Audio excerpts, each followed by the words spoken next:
Boa noite. Você fica agora com as notícias que são destaque em Minas nesta quarta-feira. Flagrante de violência em escola estadual de Belo Horizonte. Professor ameaça jovem com arma. Quase 5.200 pessoas foram violentadas sexualmente em Minas no ano passado. Cresce o número de atendimentos para vítimas de incêndios em residência e com queimaduras. Usuários do transporte coletivo reclamam que muitos abrigos de ônibus estão depredados na capital. Quarta-feira de feriado religioso, missas celebraram o Dia da Padroeira de Belo Horizonte. Começou hoje aqui na capital uma exposição itinerante que conta um pouco da história do futebol brasileiro. E também tem exposição com objetos de moda que foram criados com resíduos tirados do lixo, peças lindas feitas por garis. Mais informações sobre essas e outras notícias a partir de agora.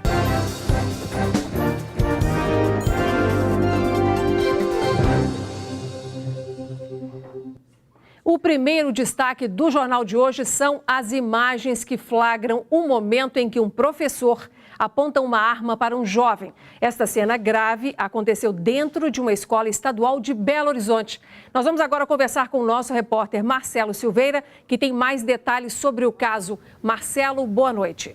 Boa noite, Nácia. Boa noite para todo mundo. Olha, de acordo com a Polícia Militar, o que aconteceu na noite de ontem em Venda Nova, aqui em BH, foi que nessa rua onde fica a Escola Estadual Santos Dumont, tem uma outra escola e grupos dessas escolas acabaram criando uma certa rivalidade e há com frequência, segundo a polícia, algumas brigas ali pela rua.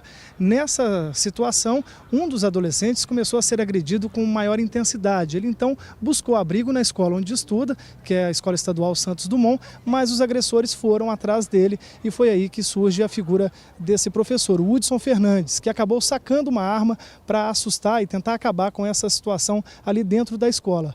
Parte do grupo fugiu, mas um dos agressores acabou ficando no local, ficou ele, o adolescente de 17 anos e também o professor que estava armado. Agora, esse professor estava armado, a gente explica por quê, porque na verdade ele é um militar da reserva. A gente conversou com ele mais cedo e olha só o que ele contou para a gente por telefone. Ouça comigo. Eu queria dizer, na verdade, que como professor, a ação não foi uma ação que me agradou, porque, na verdade, o professor ele quer dar aula, né? Ele quer ensinar. A minha arma é o pincel, né? Mas, naquele momento, para coibir mesmo uma agressão a um aluno, foi necessário fazer uso daquele meio. Ele contou que tem um registro para andar armado, tem capacidade técnica e que sempre anda, sempre andou. Não foi por conta de nenhuma violência específica na escola, viu, Inácia? Ok, Marcelo, obrigada. A gente vai aguardar o resultado da investigação. Bom, e nós temos agora para vocês mais um assunto ligado à violência urbana. Quase 5.200 pessoas foram violentadas sexualmente em Minas Gerais durante todo o ano passado. A maior parte dos crimes ocorre dentro de casa e é praticado por pessoas que conhecem a vítima. Segundo o Código Penal, estupro é constranger alguém mediante violência ou grave ameaça a ter conjunção carnal ou praticar ou permitir que se pratique ato libidinoso. De acordo com o Observatório de Segurança, em 2017, 5.199 pessoas foram violentadas sexualmente em todo o estado. Isso dá uma média de 14 vítimas por dia. Ainda no ano passado, foram registrados 60 mil estupros em todo o país. Se trata de uma estratégia, ao fim e ao cabo, de submissão, né? De subjugação da mulher pela própria exercício da sexualidade, da força e da violência masculina, né? Então, assim, é muito alarmante, é muito grave, né?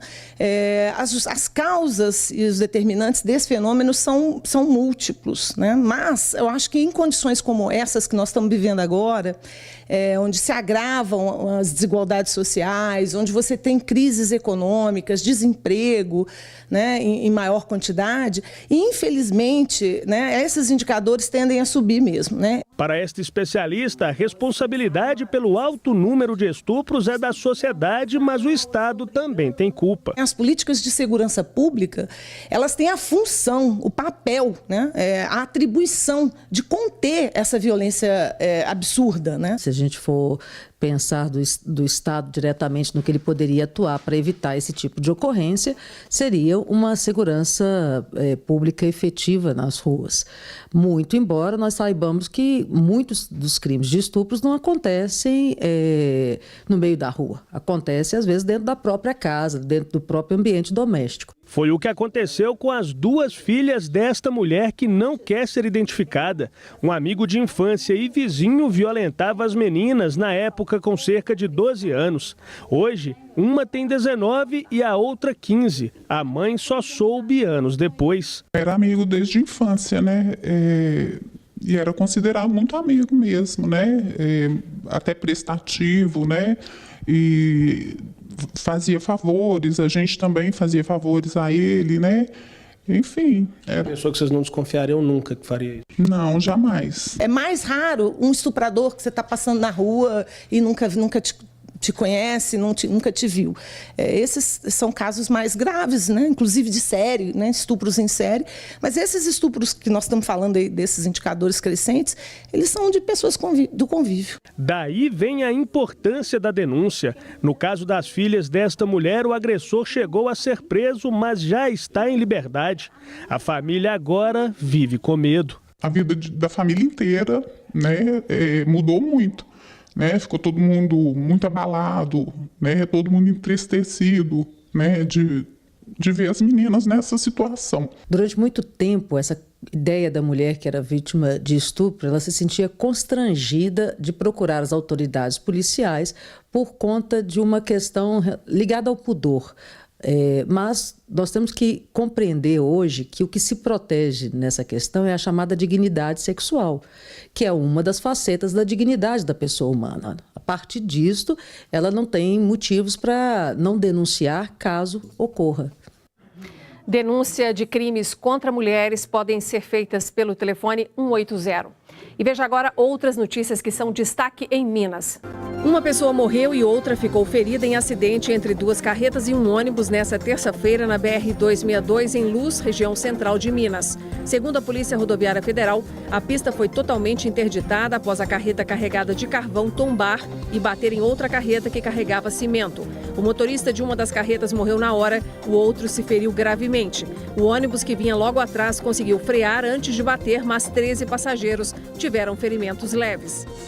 2 homens foram presos com mais de 100 quilos de maconha e cerca de R$10 mil na noite desta terça-feira na BR-381 em São Gonçalo do Sapucaí, no sul de Minas. De acordo com a Polícia Rodoviária Federal, o carro foi abordado em fiscalização de rotina. O nervosismo do condutor chamou a atenção dos policiais que fizeram a vistoria e apreenderam dinheiro, 3 celulares e o documento de um caminhão que foi visto pouco tempo depois pelos policiais na Fernão Dias. O motorista não obedeceu ordem de parada e houve perseguição por 13 quilômetros. Após a abordagem, o motorista do caminhão confessou que era o responsável pelo transporte da droga e disse que o motorista do carro era o batedor. Caminhão, carro e drogas foram apreendidos. Os 2 homens foram presos e levados para a delegacia de Pouso Alegre. Outro destaque desta edição, o número de atendimentos do Corpo de Bombeiros envolvendo incêndios em residência e vítimas de queimaduras cresceu 15% neste ano. O aumento é consequência de descuidos dentro de casa. As marcas no rosto da Silvana hoje são quase imperceptíveis, bem diferente dessas fotos tiradas no ano passado.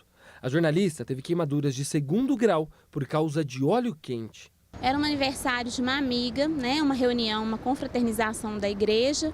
E aí fui para a casa de uma pessoa e fui ajudá-la a fazer as coxinhas, a fritar as coxinhas. Quando aquela quantidade de coxinhas já estavam fritas, que eu fui pegar a panela, infelizmente aí começou uma explosão. E casos como esse da Silvana são muito comuns. Só neste ano, de janeiro a junho, o Corpo de Bombeiros aqui de Belo Horizonte atendeu mais de 1.100 ocorrências relacionadas a queimaduras em residências, um aumento de 15% em relação ao mesmo período do ano passado. As pessoas elas deixam de observar cuidados básicos de segurança. Então, por exemplo, no caso das crianças, às vezes questão de deixar o seu filho, brincar com vela ali, a gente não deve deixar deixar esse tipo de objeto, né, dentro do quarto, afastar alguns elementos que podem oferecer perigo, como produtos de limpeza, que também podem gerar queimaduras. E no caso dos adultos, o que acontece muito às vezes a pessoa vai tentar acender a churrasqueira ali, vai utilizar o álcool que não é indicado para esse tipo de acendimento, ou então às vezes a pessoa fez uso de bebida alcoólica, tá com o reflexo ali um pouco, né, distorcido, e às vezes vai mexer em um fogão a lenha, em uma lareira, em uma fogueira, e aí nessa situação aí, quando a pessoa acaba estando mais distraída, é a hora que acontece o acidente. O tenente fez 2 simulações e mostrou como cuidados simples podem evitar grandes incêndios. Um recipiente com água, por exemplo, pode evitar que a chama de uma vela termine em uma tragédia. Na segunda simulação, é uma situação que é bastante comum, que às vezes a pessoa ela observa que a vela não está em contato direto com algum material, mas ela se esquece que a vela vai ficar acesa ali às vezes por 3, 4, 5 horas por um período maior de tempo. Então, mesmo que a vela não esteja em contato direto, com o tempo ela vai esquentando os materiais ali que estão ao redor e pode também gerar um princípio de incêndio. A grande maioria das vítimas são levadas ao Hospital João 23, referência nesse tipo de atendimento no estado. Este médico lembra que é fundamental o atendimento para identificar o grau da queimadura. A queimadura de primeiro grau é a queimadura mais simples, é aquela queimadura que causa só uma vermelhidão, ela é bem superficial na epiderme. A queimadura de segundo grau é a queimadura que causa bolha. Então caiu um óleo quente no dorso da mão e deu uma bolha ali no dorso da mão, aquela bolha com líquido. Aquilo ali é uma queimadura de segundo grau. E a queimadura de terceiro grau, que é a queimadura mais grave, é a queimadura de toda a espessura da pele.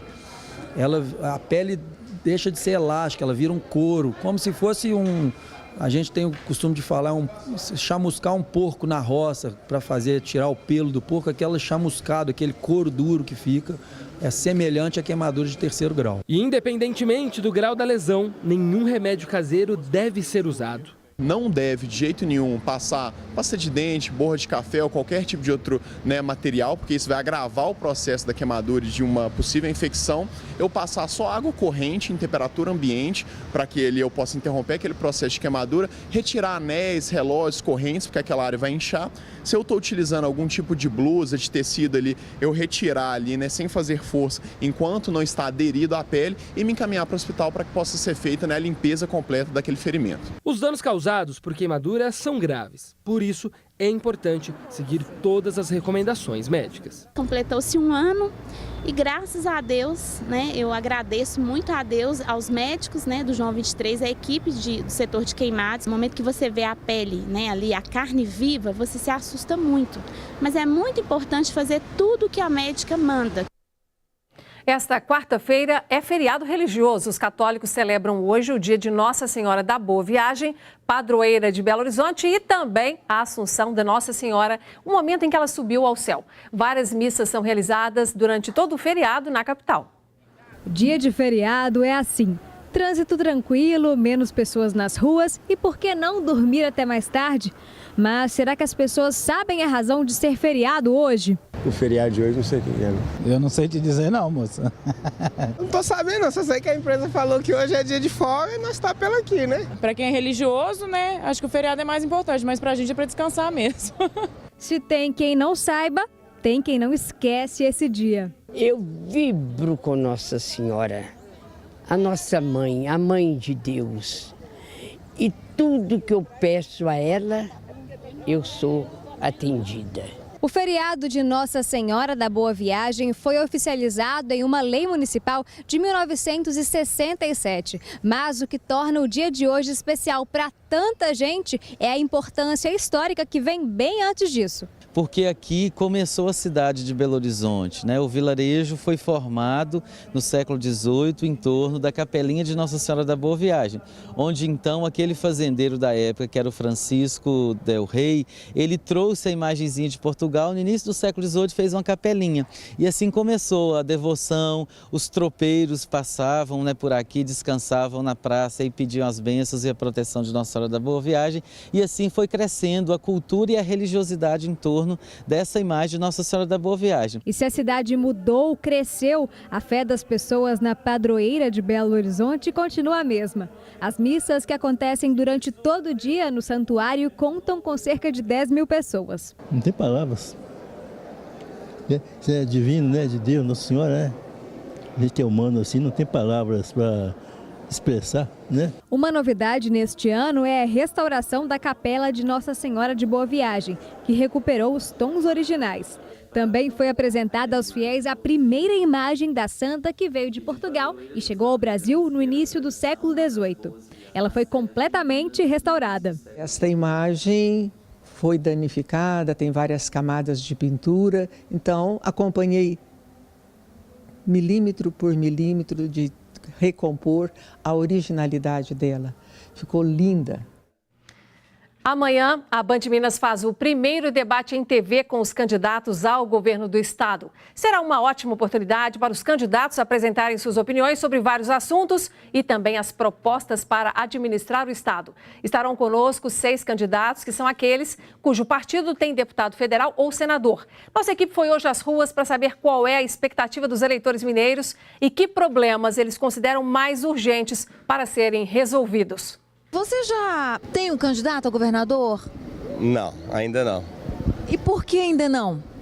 Porque no cenário atual tá muito difícil escolher, né? A gente não sente muita confiança em nenhum deles, para falar a verdade. Eu estou interessada em saber, né, mais sobre os candidatos, as propostas de governo e assistir aos debates, me informar melhor para tomar uma decisão mais acertada. Não seja por isso, Fernanda. O Grupo Band Minas segue com a tradição e sai na frente com o primeiro debate entre os candidatos ao governo de Minas. Com certeza é muito importante. Eu acho que é um dos canais mais abertos para o eleitor, para votação, sim. Depois de assistir a muitos debates, o senhor Antônio dá a dica. Apesar da probabilidade de mentirem muito, pode-se descobrir alguma coisa. Eu acho que o debate é importante em decorrência disso.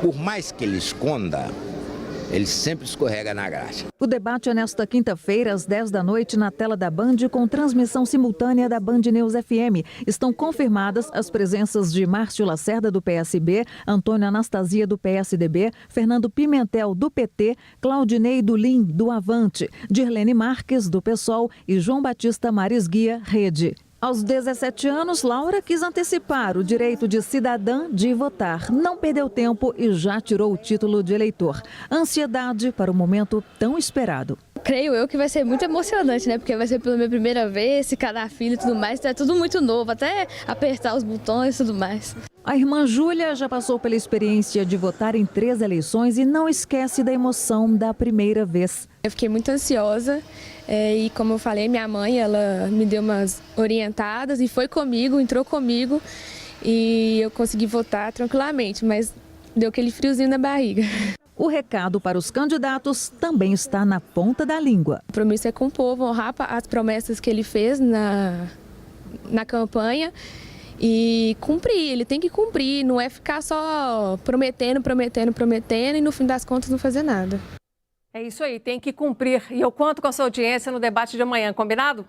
Bom, gente, hoje foi o último dia de registro das chapas que concorrem ao governo de Minas. 9 candidatos se registraram. São eles: Alexandre Flache, do PCO, Antônio Anastasia, do PSDB, Claudinei Dulim, do Avante, Dirlene Marques, do PSOL, Fernando Pimentel, do PT, João Batista Maris Guia, da Rede, Jordano Metalúrgico, do PSTU, Márcio Lacerda, do PSB e Romeu Zema, do Partido Novo.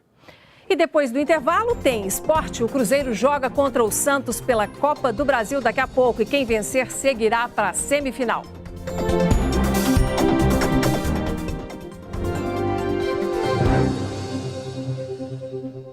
Hora do esporte, o Cruzeiro entra em campo daqui a pouco no Mineirão para jogar contra o Santos pela Copa do Brasil, diante de um público de pelo menos 50 mil pessoas. Será a partida de volta das quartas de final da Copa do Brasil. Quem tem as informações é o repórter e comentarista André Salles. Boa noite, André. Boa noite, Nácia. Boa noite a todos. André, o Cruzeiro tem a vantagem, né? Empate por qualquer placar basta? Exatamente. Venceu o Santos por 1-0 na Vila Belmiro, não tem gol qualificado. O que isso quer dizer? Qualquer empate, o Cruzeiro passa para a semifinal. A gente está vendo até o gol aí, ou os lances, né, do primeiro jogo. Se o Santos ganhar por 1 gol de diferença, 1-0, 2-1, 3-2, disputa nos pênaltis. Santos ganhar de 2 ou mais gols de diferença, aí sim passa o Santos. Acho que o Cruzeiro tem uma boa vantagem, o Santos não vive um bom momento, e então o Cruzeiro favorito. E mais importante ainda, hein? Se passar 6 milhões na conta, um valor muito alto, Então, valendo bastante essa classificação. E amanhã a gente conta então. E tem novidade no elenco do Atlético. O zagueiro Martim Rea chega para reforçar o elenco. Ele tem apenas 20 anos e é uruguaio. André, ele já chega aí com pinta de titular ou não? Acho que não, Inácio. O Atlético tem muitos outros zagueiros, muitos jovens, inclusive. O Rea também é um jovem, vem para disputar a vaga e o Atlético fazendo esse contrato de 1 ano por empréstimo. Se for bem, se convencer, é capaz que o Atlético exerça, né? Ele está com direitos afixados, compre para que ele continue. Mas acho que a princípio é reserva. Tá certo. Obrigada, viu, André? Valeu. Bom, gente, ainda falando de futebol, começou hoje aqui na capital uma exposição itinerante que mostra um pouco da história do futebol brasileiro. O acervo da mostra pertence ao Museu do Futebol de São Paulo, inaugurado há 10 anos no estádio Pacaembu. Ah, o grito da torcida.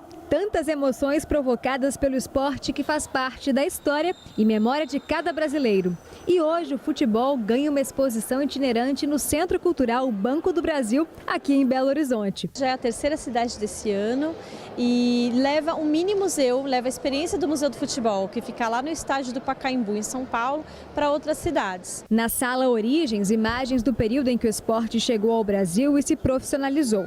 Época em que o Vitor, que ficou fascinado pela história, nem sonhava em nascer.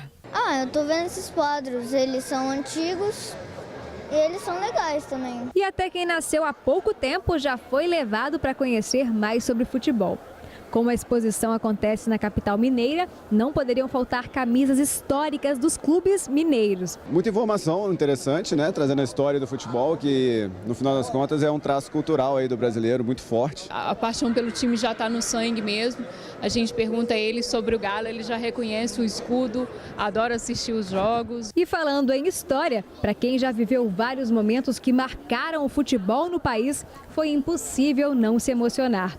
O René é filho do ídolo de muitos brasileiros, Tele Santana, falecido em 2006. Sempre fico emocionado e conheço muito e sempre me defronto assim com fotos antigas de quem eu conheci, de quem eu sei contar alguma coisa, alguma história. Na sala, em homenagem ao rádio, é possível relembrar centenas de gols e locuções. Alguns aconteceram bem antes da TV existir. E além de muita história, o museu é um prato cheio para quem gosta de curiosidades sobre o futebol. Você sabia que o árbitro de vídeo, que ficou famoso durante a Copa do Mundo de 2018, só pode ser acionado em 4 tipos de jogadas? E o que também não falta na exposição é diversão para a garotada e para os adultos. Futebol de mesa, pebolim. O Bernardo brincou bastante, mas em um mundo recheado de informações e ídolos do futebol brasileiro, ele só sentiu falta de uma coisa. Não vi o jogador que eu queria ver. Quem você queria ver? Cristiano Ronaldo. Olha, gente, o Bernardo não viu nada sobre o Cristiano Ronaldo na exposição porque ela só traz informações sobre o futebol brasileiro. E se você ficou curioso para saber a resposta à pergunta feita pela nossa repórter Laura França, saiba que o árbitro de vídeo é acionado em 4 casos: para confirmar se houve alguma irregularidade no gol, para definição de cartão vermelho, para saber aí se tem erro de identidade do jogador e marcação de pênalti. E depois do intervalo, você vai ver que resíduos viram peças de moda nas mãos de garis e designers de Belo Horizonte.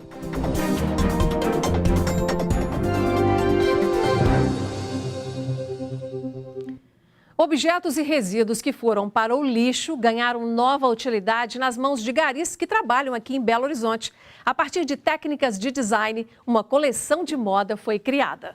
Intitulada Pecados Intrínsecos, a coleção do projeto Gari Fashion entra na sua 5ª edição, mostrando o resultado de um trabalho que levou cerca de 7 meses para entrar em exposição. Nós estamos chamando a atenção para a questão do desperdício, do exagero de coisas que estão descartadas na cidade, quantidade de material que vai para o lixo que não precisa. Esta exposição faz parte das comemorações de 45 anos da Superintendência de Limpeza Urbana aqui da capital mineira.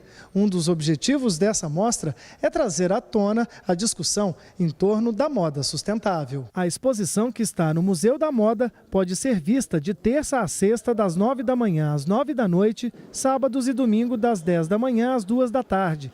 Jaqueline conta que todo o trabalho foi feito por estudantes de moda. É uma coleção que fala sobre o trabalho dos garis, fala sobre humildade, fala sobre amor, respeito, que são as virtudes que inspirado nos garis. Além do material reciclável, as peças foram compostas de muito conceito. Nesta aqui, o casaco que representa a ira, um dos 7 pecados capitais, ao ser aberto, se torna um vestido estampado com protestos contra o consumismo. Nesta outra, colheres de sorvete viraram um body. Julimara é gari há 2 anos. Ela provou um dos looks e aprovou a ideia. Está sendo ótimo, né? Porque a gente pode mostrar dessa maneira, coisas que a gente acha no lixo, pode estar sendo aproveitada. Catador de material reciclável, Cacá também vestiu uma das composições. A dele representa as virtudes e foi feita a partir de um antigo uniforme da SLU. É porque a virtude ela traz muito do que eu acredito, do que eu penso, né? Da forma que eu procuro agir no meu dia a dia, inclusive no meu trabalho, na minha vida profissional fora do trabalho, que eu também sou músico, né? Então, sim, olha essa questão da virtude, da bondade, da alegria, entendeu? O outro não tem culpa dos meus problemas. Então, quando eu passo isso, eu meio que eu quebro uma barreira, eu abro novas possibilidades, eu crio novas possibilidades.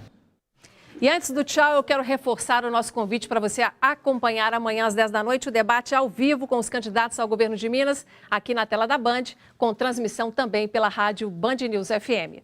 Bom, nosso jornal fica por aqui. Obrigada pela sua atenção. Amanhã a gente se encontra de novo. Até lá.